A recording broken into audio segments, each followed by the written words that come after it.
আপনারা হয়তো অনেকে অনেক অপছন্দ করেন, অনেকে হয়তো অনেক ক্যাপ্টেন দিলে আপনাদের হয়তো মাথা গরম হয়ে থাকে। যেই উদাহরণ আপনাদের সাকিবের বেলায় ছিল, দেখুন এটা সালাউদ্দিন বা এটা লিটনের এরকম জুটি না, এটা আসলে বাংলাদেশ টিমের ক্যাপ্টেন মানে আসলে পুরা দেশেরই ক্যাপ্টেন, এটা আমাদের মানতে হবে। আপনারা হয়তো অনেকে অনেক অপছন্দ করেন, অনেকে হয়তো অনেক ক্যাপ্টেন দিলে আপনাদের হয়তো মাথা গরম হয়ে যায়, কিন্তু বাংলাদেশ টিমের ক্যাপ্টেন্সি করাটা যদি আপনারা বাইরে থেকে মনে করতে পারেন যে অনেক সহজ, এটা অনেক সহজ কাজ না, এটা অনেক কঠিন কাজ, এবং এটার জন্য আমাদের সবাইকে আসলে সাপোর্ট করতে হবে। লিটনের আমি বলবো যে তার ক্যাপ্টেন হিসেবে যে রিকোয়ারমেন্টগুলো দরকার, যেভাবে টিমকে উদ্বুদ্ধ করা, স্ট্র্যাটেজি কি বলেন, সব দিক দিয়ে তার আমার মনে হয় সে খুবই ভালো, এবং সে চেষ্টা করতেছে কীভাবে দলটাকে সামনে আগায় নিতে হবে। কারণ একটা ক্যাপ্টেনই কিন্তু টিমটা চালাবে। আমরা যারা বাইরে আছি, যারা বোর্ডে আছি, আসলে আমরা টিম চালাবো না, চালাবে কিন্তু ক্যাপ্টেন এবং কোচ। তাদেরকে তাদের পূর্ণ সমর্থন দিতে হবে। আমরা যারা আছি পাশে, আমরা সবাই হেল্পিং হ্যান্ড। সো তাকে সেই ফ্রিডমটা দিলে আমার মনে হয় সেও ভালো করবে। এবং লিডার কিন্তু সবসময় মানে দিয়ে বানানো যায় না, এটা সবসময় একটা সহজাত প্রকৃতি, সবাই লিডার হতেও পারে না।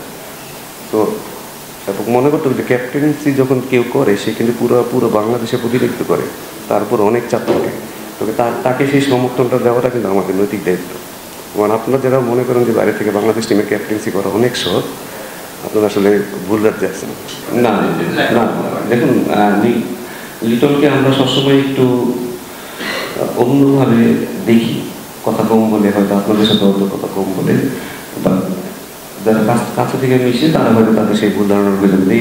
যেই ভুল ধারণা আপনাদের সাকিবের বেলায় ছিল, বাইরে থেকে মনে হবে যে অনেক কিছু তারা হয়তো ঠিক মতো করে না, কিন্তু as a teammate, as a টিমের লিডার হিসেবে তার যতটুকু করার তার চেয়ে বেশি হয়তো সে করে। দেখুন রিল তো যদি আপনি আমাকে বলেন, আমি এখানে বসে 100টা রিল বানিয়ে ফেলতে পারবো, ঠিক আছে। রিল বানানোটা আসলে কোনো নতুন কিছু না। আসলে খেলাটা তো আসলে মাথায়, আমরা কীভাবে আসলে ক্যালকুলেশন করতেছি, আমরা কি লজিক্যাল ওয়েতে ক্রিকেট খেলতেছি কিনা। আমরা মনে হয় মাঝে মাঝে লজিক ছাড়া ক্রিকেট খেলি। ওই জায়গাটা আসলে ইম্প্রুভ করাটা খুব সহজ কাজ না। যদি স্কিল বলেন, টেকনিক বলেন, আপনি যেভাবে ড্রাইভ খেলেন, আমিও সেইভাবে ড্রাইভ খেলি, নিশ্চয়ই তাহলে কোথাও না কোথাও সমস্যা আছে। সমস্যাটা আসলে মাথায়। তো আমরা ওই জায়গাটা কীভাবে ইমপ্রুভ করা যায়, সেটা শুধু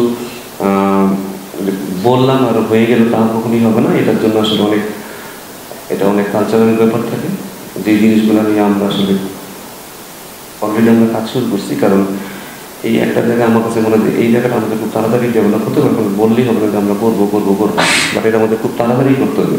যেমন ধরুন রেসপন্সিবিলিটির কথা বলা আছে, সেটা আমরা চেষ্টা করছি ছেলেদের উপরেই ছেড়ে দিতে, তাহলে তারা হয়তো তাড়াতাড়ি শিখবে।